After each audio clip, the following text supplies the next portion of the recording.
The global talent that we have doesn't change the hiring process. It just improves your odds. I'm just improving them because I've got a larger talented pool to look at along with what you're looking at in the US.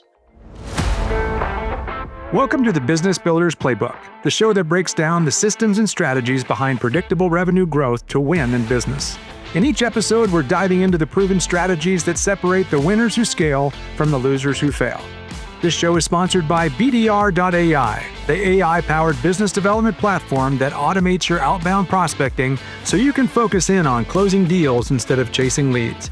Let's get started. Well, welcome, everybody. My name is David Bush, and I get a chance to be your host and moderator today for this exciting webinar that we're going to be interviewing Charlie Dino on the topic of the 7 secrets to success with hiring global offshore talent. Charlie has spent over 3 decades, started when he was very young as a child, and he went into child labor. And that's how he got to this position where he had 30 years of experience. No, I'm joking. He has got so much of experience that he's probably forgotten more things than a lot of other people know about hiring global offshore talent. So, Charlie, we are super excited to dive into this topic and to learn from your experience and expertise. Oh, excellent. So yeah, let me start with my background within the last 30 years with dealing with hiring talent globally. Started with General Electric, did a lot of U.S. and India based hiring, then to Mexico, Brazil, and then went off to ADP, and then was a CIO for the Americas at a records management company. So I've had a lot of experience with both hiring here in the US and hiring offshore. Have learned a lot. I've learned a lot good and a lot that I would take as opportunities for improvement as well. So love to get into the topic today and talk a little bit about, some of the things you should be looking for when you're hiring, especially globally, and just kind of thinking about how you'd hire globally versus the US. And listen, at the end of the day, both make sense, right? And we'll talk a little bit about that as we go through the webinar today as well, David. Yeah.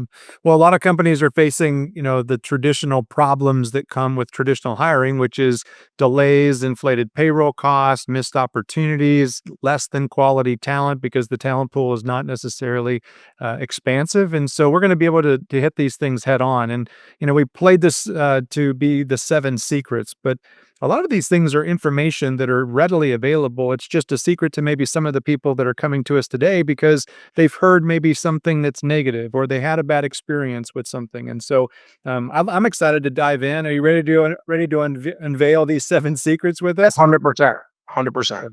Well, let's just take it from the top and just talk about the number 1 secret that you've experienced and what do we need to learn from you? Yeah, 100%. So before we get into the 7 secrets, one thing I do want to say, just as a whole thinking thought leadership, is that basically, if you're thinking about offshoring and you're thinking about lowering cost, that should come with it. That should be just an assumption for you, right? You'll notice as we go through the 7 secrets today that you won't hear me talk a lot about lowering cost position. That's an assumption, right? That's when typically when people say, "Hey, I'm going to do some roles offshore and add globally to my current team in the U.S. or wherever you're located and headquartered." That should just be part of it, right? So you'll hear that today. The other thing I want everyone to know, and especially those that feel the way I do, is when I was in my last corporate job before I went into business with a few guys. I was not to the point where I was a fan anymore of hiring globally. I wasn't getting what I needed as far as execution, deliverables. I was getting the lower cost, but my executables were taking longer. So it's why I went into business with the guys that I'm in business with now at Griffin Global Technologies, and we'll talk a little bit about that as well. So just wanted to put that out there that's really important to know before we get into these 7 areas or secrets that I've found to be successful in hiring globally. Good deal. Well, we had over 100 people that were interested and excited about this upcoming event. So we know that there's a lot of people that are watching live. There's some people that are watching a recording of this, but let's dive in and talk about secret number 1. Yeah, 100%. So it's secret number 1 is the roles you should fill offshore and the ones you shouldn't. So we get asked a lot, like, what role should I look at first if I was going to think about hiring somewhere outside of my current country? And the first thing we tell people is that the first thing you should ask yourself is, my best talent, what are the things my best talent you don't want them to do on a daily basis? So something that's repetitive, something that maybe is a task or an objective that when you look at it, you say, okay, I don't want my best talent necessarily having to deal with that type of work. It's typically something that I would say is repetitive. It could be process driven, but it should not be something that fully utilizes your highest paid talent. Some of the areas we found that people gravitate towards when we have these discussions or explore it, things like customer support, project coordination, accounts payable, accounts receivable, payroll support, data entry. Now, we've had some instances, which I think is pretty cool, of people looking at specific roles in their industry that maybe is something they don't want to burden their best talent with, such as in the logistics industry, invoice auditing, track and trace, things that, quite frankly, David, I never even thought about when we started down this journey 6 years ago in Kenya and Africa with what we offer. Is those are the moments that have been really, really valuable for me, is to think, okay, it's not just the traditional roles. You can look at roles that are specific to your industry that maybe have the same theme that you just don't want your best talent dealing with for two reasons. One, the cost factor, right? That's the easy one that you probably think of is, yeah, I don't want my best talent that I'm, obviously paying handsomely, hopefully, doing those things that, necessarily are repetitive. Um, and then the other thing to think about is those things that they're just not getting to, right? Maybe there's things that your best talent's not getting to. And then lastly, what we found with this secret number one is that when you have some of your best talent doing these repetitive type tasks or objectives, they get burnt out as well, right? They're looking for those, really valuable, challenging items that you do in your business.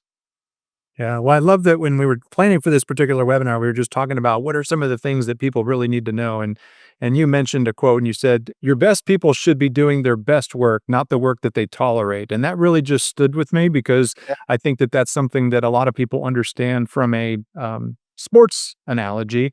Is that you'd want to bring in the very best possible people, and then there's certain things that are meant for different types of role players rather than for the super talented and obviously the super valuable. So Yeah. talking a little bit more about what some of the um, participants that are watching this webinar, whether it's live or recorded, um, when you think about the challenges that they're facing around, concerns or concepts or limiting beliefs, is there anything that you could say that would just help them to rethink it in a different way or just to be open? Because there was a pivotal time where you saw something that you didn't see before. And would you share that with them? Yeah, I think a couple things. One, I always found hiring globally to be something where, unfortunately, the team didn't feel like they were part of my team, right? So that's you'll hear this as we go through some of these other seven areas. Is they need to be a part of your team. They need to be an extension of your team. We strive in what we offer and global talent and resources to make sure that they feel like, meaning your employees, not just you, that they're part of the team. And that when we look at it with you at the end of the day, whether that's 3 months in, 6 months in, a year in, 24 months in, do they still feel part of your team? If they don't, then we're not succeeding together in the relationship at that point. Right. And I think that's important. You'll hear that as a theme as we go through. David, is are we succeeding together? Is the relationship such that we both go, this is valuable, versus what I think this has come to in a lot of scenarios, which is, yeah, I'm getting a better cost position than I normally would here in the US. And that's again not what we strive for, right? We want it to be both. We want it to be valuable and it's lowering your costs at the same time. So, and you are right. I mean, I know I said that to you, is this back to number one. I can't stress enough, and I would say even in the US, your best people should be doing their best work, not the work they tolerate. The only other thing I'd add to 1 before we go on to secret number 2 is the last thing to kinda think about is high turnover positions. You made the sports analogy, right? So, I think about the NBA, and I might make that, scenario a couple times, huge Knicks fan, so very happy with what just happened, but think about the end of the bench in the NBA, right? Those are high turnover positions, right? And, look at what like, the draft just happened. What do you see in the draft now in the NBA? They're drafting kids from Spain or from Australia or from, the Ukraine, places where you think about and you go, "Oh, okay," but those are high turnover positions, and so that's why they're doing it so that they can use their high dollars for the Jalen Brunsons of the world or the, Carl Anthony Towns. So, I think that's important to make sure that we capture, for those that are on live and those that, are gonna listen to the recording later on. That's fantastic. Lots of negativity coming in from non-Knicks fans into the chat. No, I'm just kidding. Waited since 1994. Yeah, you deserve it. You deserve it. All right, let's jump into secret number 2. And while we are going into that, I want everybody to know that's participating live, or if you're watching a recording, you could put it into the comments. What questions do you have? What are some of the things that you're currently questioning that you'd like to get some expertise on? Throw it into the comments or throw it into the chat, and we'll make sure that Charlie gets to those questions. But take it away, Charlie. Secret number 2. It's the hidden hiring mistakes that cause offshore teams to fail. The biggest mistake we see is companies trying to hire before they really know what success looks like. So, what do I mean by that? I mean, you know, we talked about high turnover positions, those roles that maybe you don't want your best talent necessarily doing those tasks. So, when you think about it, when we get together with you and I start to look at where could we have success with this, is do you have SOPs? Do you have documented processes for these roles? Do you have clear expectations? Because that's what we found is that when we've seen failure with this and why we're succeeding is those are the first questions that we typically ask. We most people when you talk to them are going to say, "Well, can I see the job description?" Yeah, that's part of it. I mean, that's definitely part of it. But more importantly, do you have SOPs? Have you documented your processes for this role? Have you set clear expectations so that we can, on both sides, you and my firm, set accountability, make sure that we're hitting success factors, et cetera. And so what we'll do a lot of times, David, is that doesn't. If you don't, let me just say this very clearly: if you don't have your SOPs documented or your processes documented, or you haven't set clear expectations, we do that with you. That's part of our process because we believe that's what success looks like. If you are going to hire globally with us, we want to make sure that that is known and that we have those success factors to roll through to success. And I will say to you something that we talk about a lot here, and I talk about with my network is, and this is one of the ones I probably told you as well. It's one to make sure you listen right now. Confusion scales faster than success. Okay. So the reason I say that is back to my point is if we have a scenario where we don't have necessarily the documented processes or set expectations, then we're going to have a failure. And that's going to be some of the hiring mistakes. And if you've had that out in the audience, I understand. I had it as well. I looked at job descriptions, I looked at resumes, and I'd see the resume and go, well, they tick off this box, this box, this box, this box. But there were no expectations, clear expectations set on both sides for what success looked like. So I will say to you, so just a couple other thoughts here is before we start to hire with our clients, we encourage them to define these specifics: daily responsibilities, weekly deliverables. What are your communication expectations? What are your success metrics? And then what we do, David, is we layer in strong English communication. One of the things that we're known for, and that I've very adamant about when I talk to people about this is no matter if it is the best developer in the world, the best accountant in the world. If they don't get a 5 out of 5 on the English proficiency test that we give them, then for me, they can't communicate with my client on a daily basis.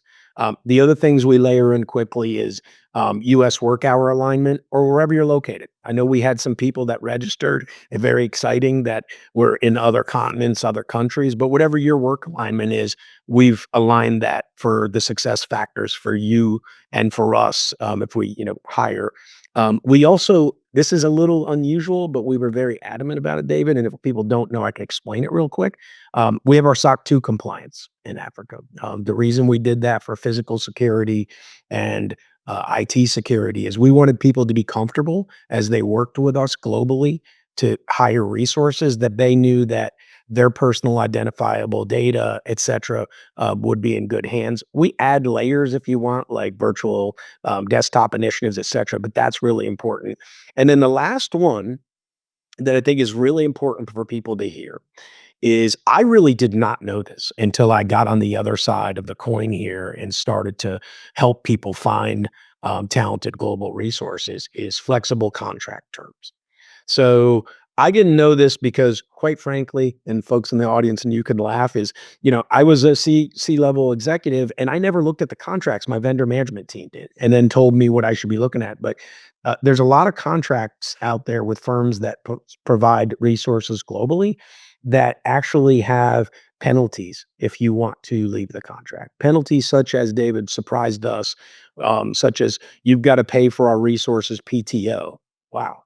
You've got to keep them on the books till we find work with them.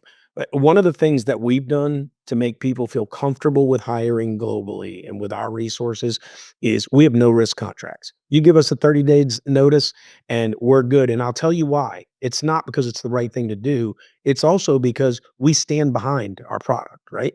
So it's twofold. It's the right thing to do, in my mind. But also we stand behind our talent and our offering. So if it's not going well, let's fix it, or let's understand it just didn't work out. And I'm happy to tell you, I'm just going to tell you, and maybe this goes to the success of these 7 we'll hear, is our customer retention rate is 99%. So we're doing something right. I mean, I guess it's going well, but those are things to make sure people think about as we're going forward off our secret number 2. So if this show is resonating with you and you're ready to take action because you want to scale your business faster, smarter, with more AI and technology and less labor, check out BDR.ai. We help entrepreneurs and executive sales leaders to automate the grind of prospecting so you can focus your time on closing deals and growing revenue where you should be spending your time. With AI-powered data, digital outreach automation, and done-for-you prospecting systems, you'll connect with more qualified leads, book more appointments, and build predictable revenue without adding more hours to your week or the week of your staff. Visit BDR today and discover how our AI Prospect Finder and digital BDR agents can help you to build your pipeline and your profits. Visit BDR.ai, where business builders learn how to automate and scale their playbook. And just do a quick little intro for your organization and the role that you play in sourcing and administering offshore talent and global talent. Would you mind just giving us a bit of an overview of how that works? Yeah, 100%. Griffin Global Technologies. We have 80 employees here in the US. Think about their technology solutions and staffing. We have 300 employees in Kenya, and we've just opened up a location in Ethiopia. We've got about 10 people there, so we're starting to mine there. But basically, think about us. I would say probably 60% of our offerings are tech solutions such as custom application coding and modernization, business intelligence, automation, which includes AI. We're doing a lot of practical AI. If this is not the topic for today, but if you're getting somebody telling you from somebody who's had a lot of experience with a lot of different innovations that AI is a wizard that can fix everything and it's going to take over the world, give me a call, because that's not what's going on, and I can show you how we do that practically. We also do QA, Salesforce, a few other items.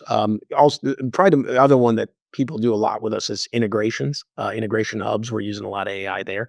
Staffing. I mentioned some of them earlier. The staffing side again. the typical customer support, project coordination, APAR, general ledger, the ones I told you earlier, and if somebody joined late, or during the webinar here, that is basically the ones that are very specific to industry. That's really surprised me in a good way. Like that was people coming to us and saying, I think the example I gave, just in case somebody's joining late, is the logistics industry. I mean, we have a valued client out of the Dallas area that's taught our people how to do invoice auditing, track and trace, appointment scheduling. I'll end with this, just so you know we're not all tech. Is we have a large plumbing firm in the Northeast that showed our talent how to do what they call takeoffs in the construction business.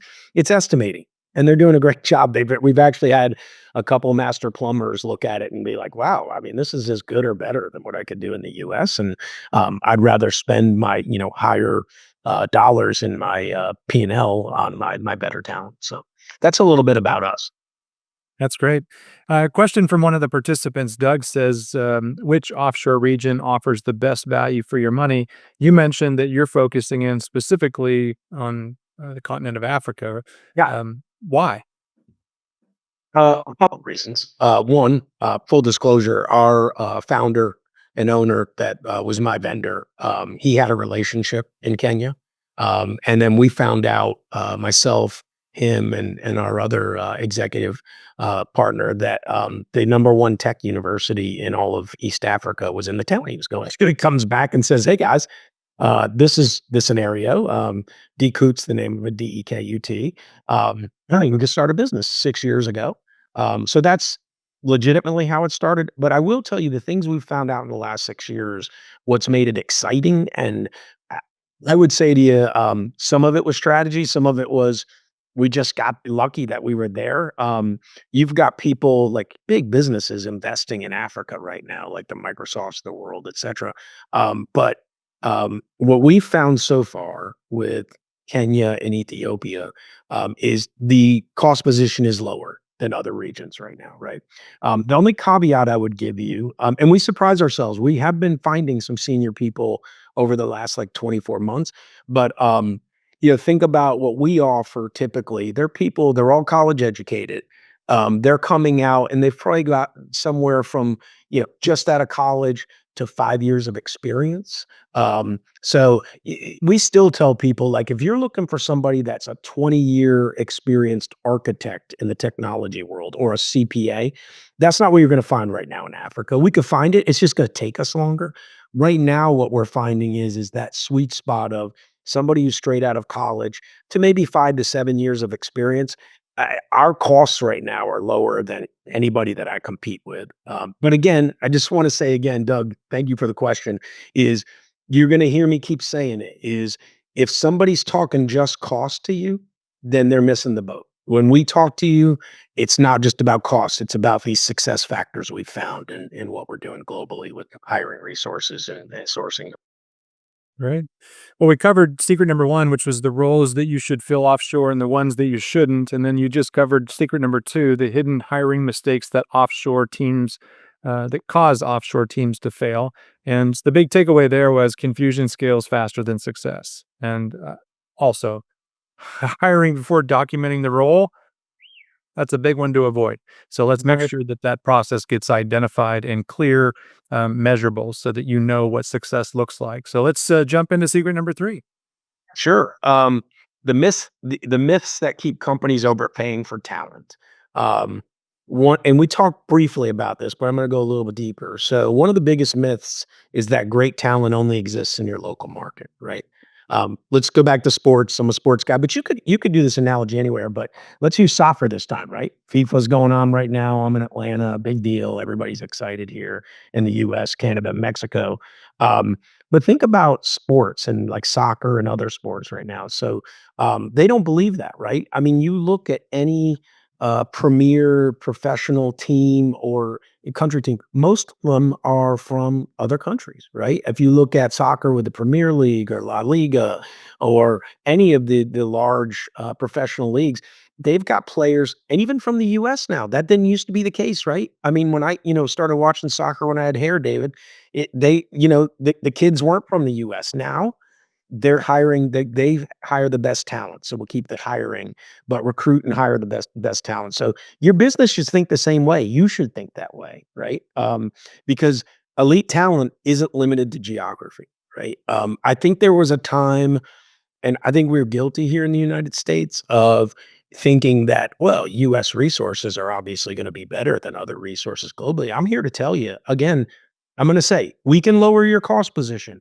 But when I tell you that our team impresses me every day, and I would go ahead and put them up and compare them against US resources, it's every day. I mean, you have to see it. It's very, very impressive.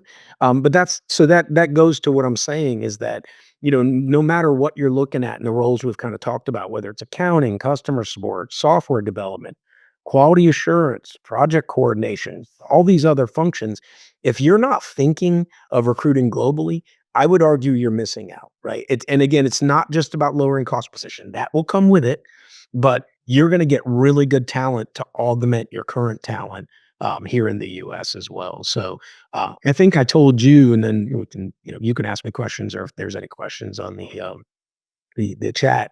Is if soccer recruits globally or sports in general, why wouldn't business as well? Right? You need to think that way. Why wouldn't you do that? Because I will tell you, in all the years I've been an executive, I want the best talent, David, right? And think about 2 very famous people that did that, right? Steve Jobs, Bill Gates. And if you've ever read up on these guys, what do they say? Is I want my team to be more talented and smarter, right? So it's the same concept here. Is if you're thinking about hiring, why would you just go ahead and focus on where you are? We're here in the US. Think about looking globally and finding your best talent to get your best team. I love that, rather than focusing just on cost, focusing in on, you know, who is the best player for this particular team. And the idea that they don't know what they don't know, exploring opportunities. I mean, I know when I first started conversing with you about this event, I wasn't aware of all of the opportunities that were in Kenya and Ethiopia, and you were just educating me. So I think that it's something for everybody to learn more and to spend some time researching. I know that one of the other questions that we got from one of the other participants asked the question, how do you vet global talent in the age of AI? And I'm curious to know what your answer would be. 100%. If you've not heard this term in the world of AI, we would talk offline again if you want to ever talk AI with me.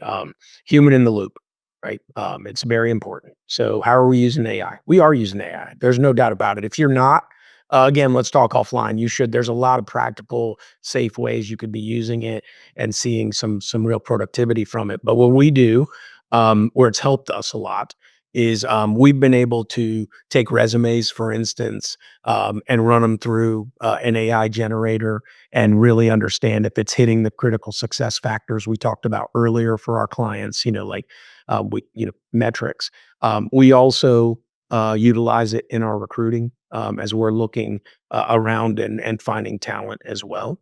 But I will say to you that it's a great question, but I would say in every walk of business life right now is there's got to be a diversified balance, right? I mean, AI is great, but we've gotten information back off some of these agents and we're like, well, that's not exactly accurate. And we'd miss out on talent if we were just using AI. That's where the human in the loop, our recruiters, both US and Kenyan, they're really good. And we've taught them really well. Our founder came from that industry, and he's honestly one of the best uh, hiring resource uh, vendors I ever met. So we're using traditional as well as AI, but the AI has definitely made our process even faster. But I'll talk about in a minute as we go in, David, as you and I prep for this. How without AI, how we're finding people so quickly over in Africa versus here. We're still finding people quickly here, but just how many candidates we have, queuing up at the door for us. So.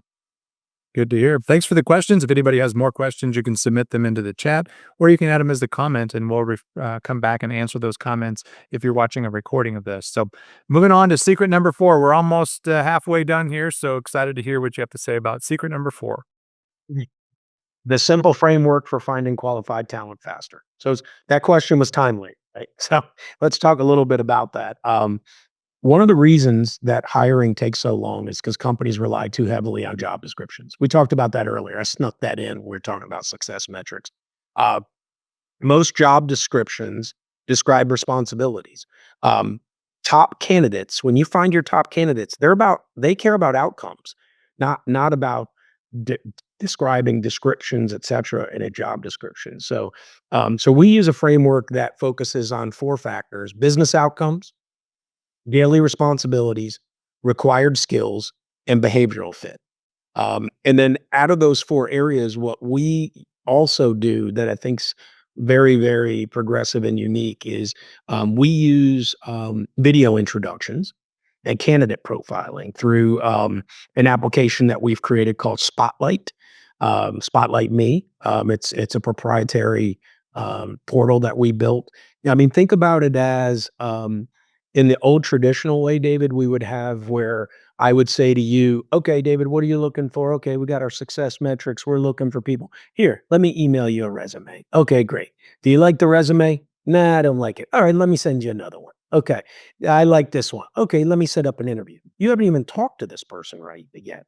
So what this does, these video introductions, they're 2-minute introductions from a pool of candidates, and you get to listen to them talk about their story, their skill set, what they bring to the table, their passion, etc. And then you can say, all right, I like this one and this one. I want to talk to them now. You can look at their resume in the portal. You can look at their skill set. You can even go ahead, which I think is cool, is via the portal say, hey, you know what, Charlie, I want to interview these people in the AM only on Wednesday and Thursday, etc. So that's really helped us. Again, I think I want to be very clear. We focus on the four areas of business outcomes, daily responsibilities, required skills, and behavioral fit. But what we're doing now with these video introductions and the candidate profiling and spotlight has made, I'm going to take a little selfish moment. It's made my life easier as well. Like I when I speak to our network and our group of clients, I'm able to say, "Hey," and we're getting great feedback. Like, "Wow, the process is a lot faster."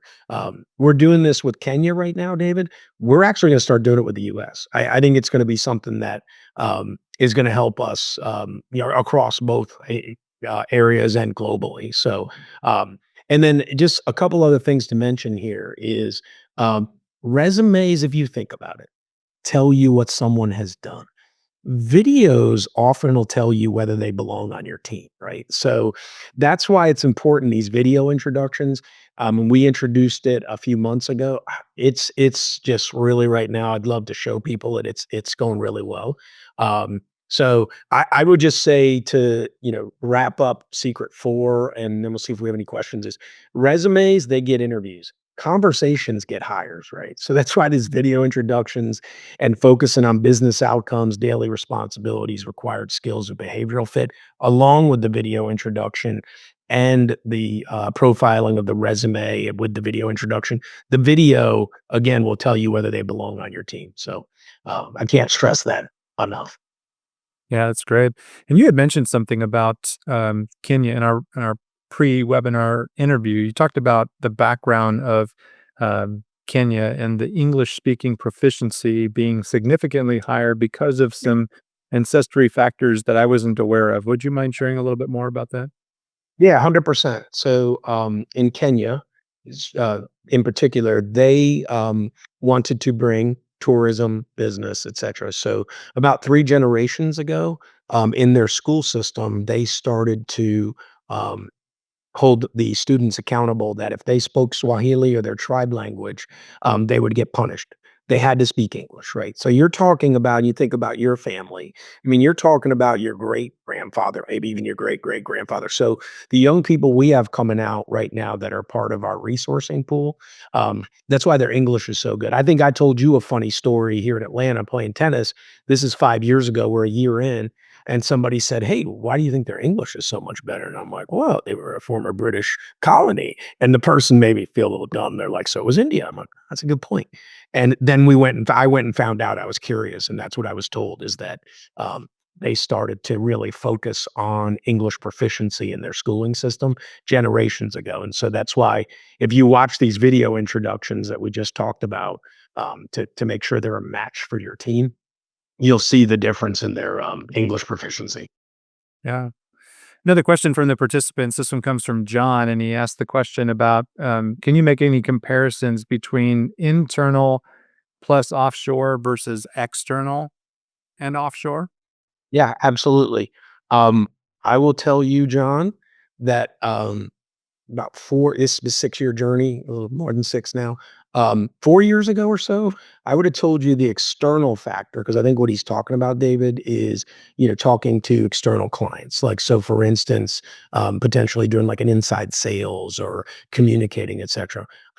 Over the last 3 years, I have changed my, viewpoint a lot. When we first started to try to, for instance, do some cold calling or marketing with some of our representatives. It didn't go as well.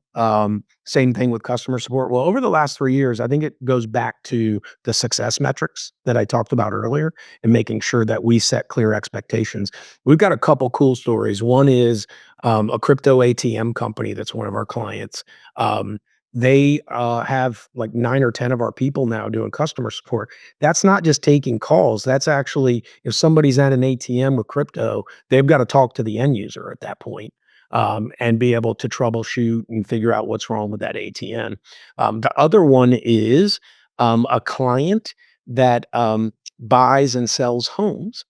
And we have a group that's cold calling into home buyers and finding candidates to sell their homes. And it's going fabulous. It's been a really, really shocking but very fulfilling moment in our business offerings.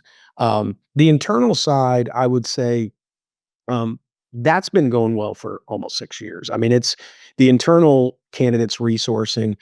We've got numerous use cases where we've got clients that, can't say on the webinar, but maybe share, but clients that you would not think embracing offshore are embracing offshore, such as David. I think I told you we've got a very large, um, a fast food chain client, to be careful, that they do an employee survey each year. Like, how are things going? And one of the survey questions has always been, how are we doing working with our global partners offshore? And for years, the feedback was not very good. Well, within the last 2 years, the feedback, I'll just give you a couple snippets. The snippets were, they feel like a part of our team. I don't know what we would do without them. That tells you that the internal side of it is going fabulously. But these external use cases, John, that I just mentioned, those are newer to us and they're working really well. So if anybody ever wanted to talk about that, I would, do so more so offline. But yeah, it's working both. If you'd asked me 3 years ago, I'd say, doing great internally. I don't know about externally, talking to end user clients of our clients, but now we've got great use cases for that. Great. Well, we're on the final stretch here. So, secret number five. The communication system that prevents confusion and chaos. Um, this one's actually simpler than most people think. So I'm talking about communication systems for you as a client, right? And I'm going to throw something in here as well, but we don't ask our clients to adopt our systems, right? You're going to find a lot of companies out there, and I experienced this where they're like, "Well, do you use Teams or Slack or Zoom?" Okay, well, yeah, I mean, I do, but why do I have to adopt what you guys use? Obviously, that would be easier for you. I'm the client. Shouldn't you make things easier for me, right? So what we do, David, is we adopt our client systems. We always have. So whether that's a communication system, such as Teams or Slack or Zoom, I'll mention a couple others for those in the crowd if they know them. I'm not going to get into the softwares, but Jira, Asana, Monday.com for project management, Smartsheet, Salesforce, HubSpot. We adopt what you're using. We've always felt very strongly about that.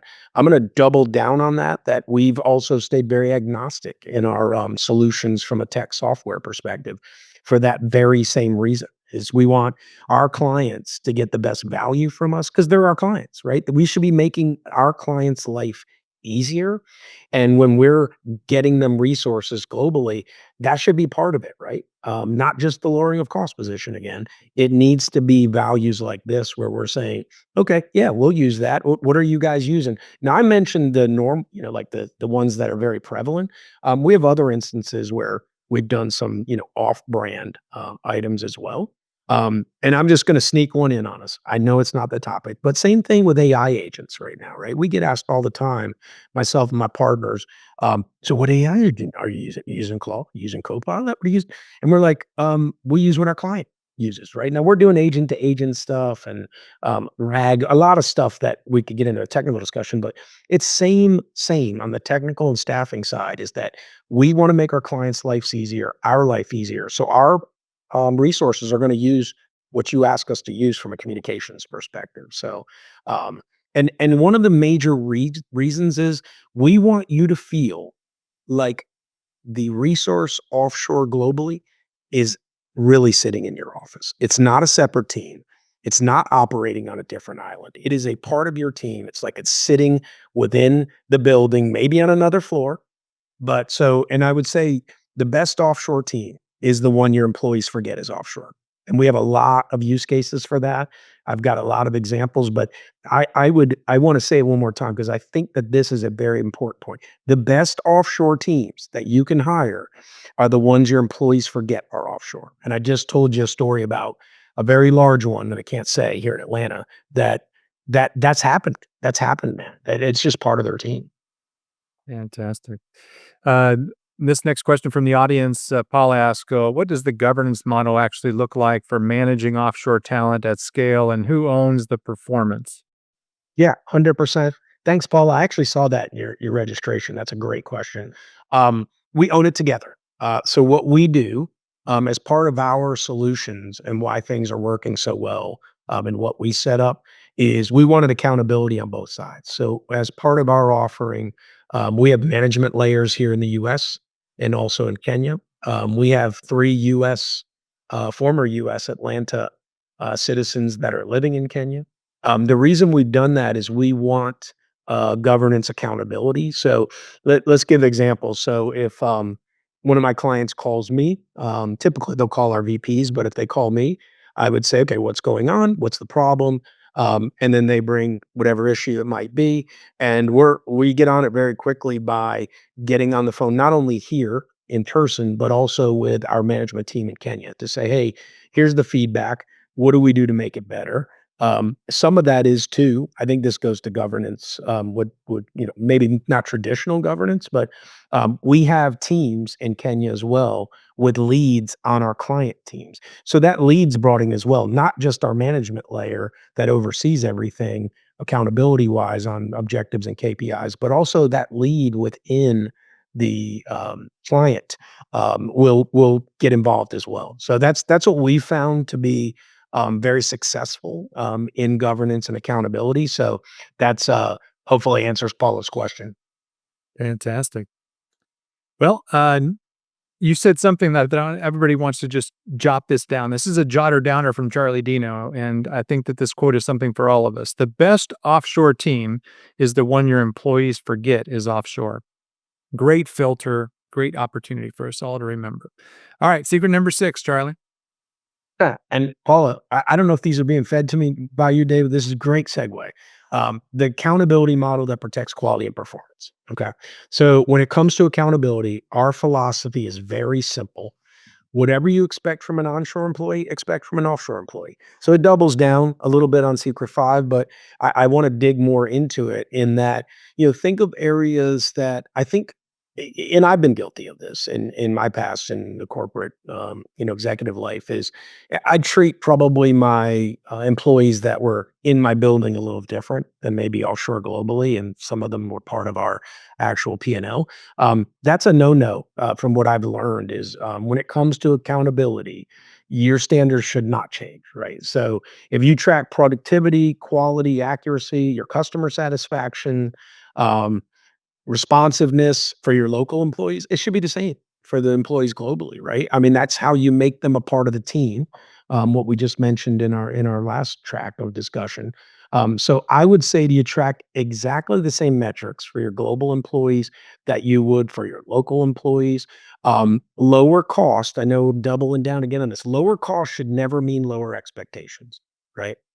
So I'll say it again because I think it's important. Lower costs should not mean lowering your expectations. So, um, I would say to everybody, and if there's any question, different geography, same standards, right? That's how you become a truly a machine as a global team is you are not worried about where they are. It's the same standards, the same accountabilities.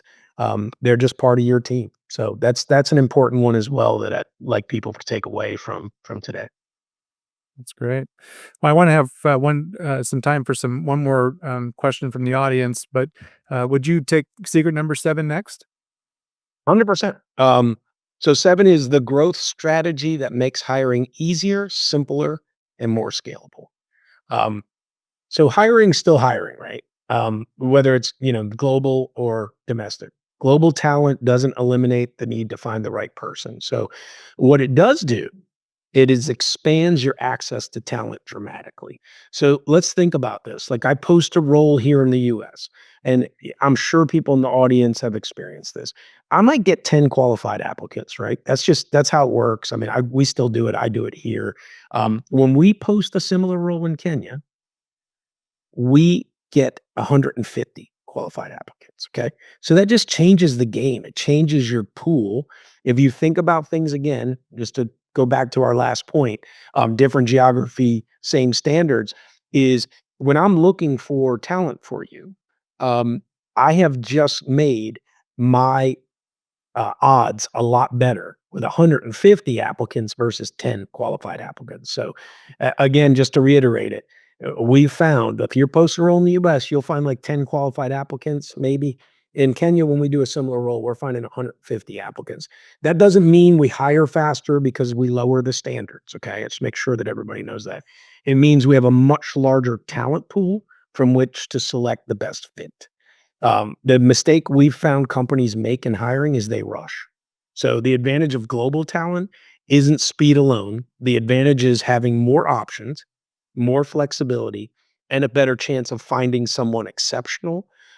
So it's important to think that way, just from a hiring perspective, because I could sit here and tell you, which I told you just the opposite, that, oh, yeah, we've got a lot more talent pool. We can find them quicker. That doesn't mean that we don't really focus in on, is it the right fit?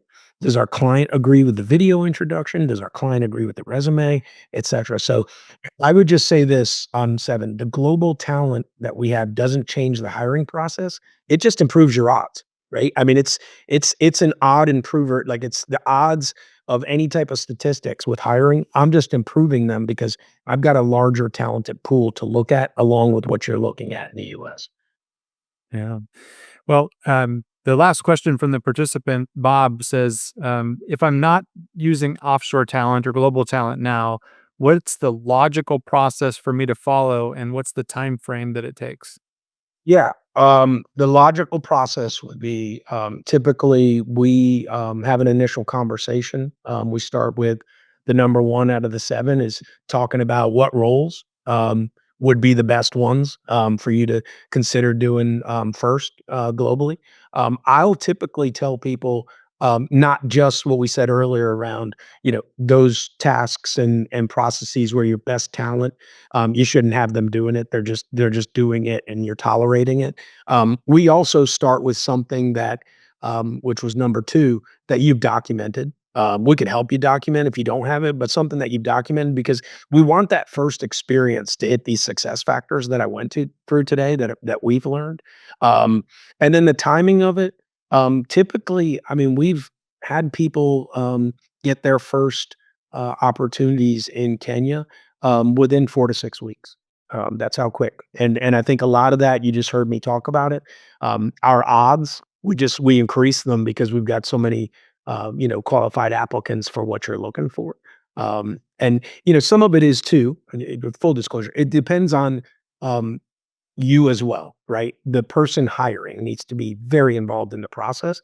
And so, if you're looking at a few candidates and you're saying to us, yeah, that one's not hitting the mark, we get back on the phone with you or a virtual meeting or in person if you're near us in Atlanta and say, okay, what are you really looking for? What do we need to put as part of the expectations and clear success metrics so we hit it?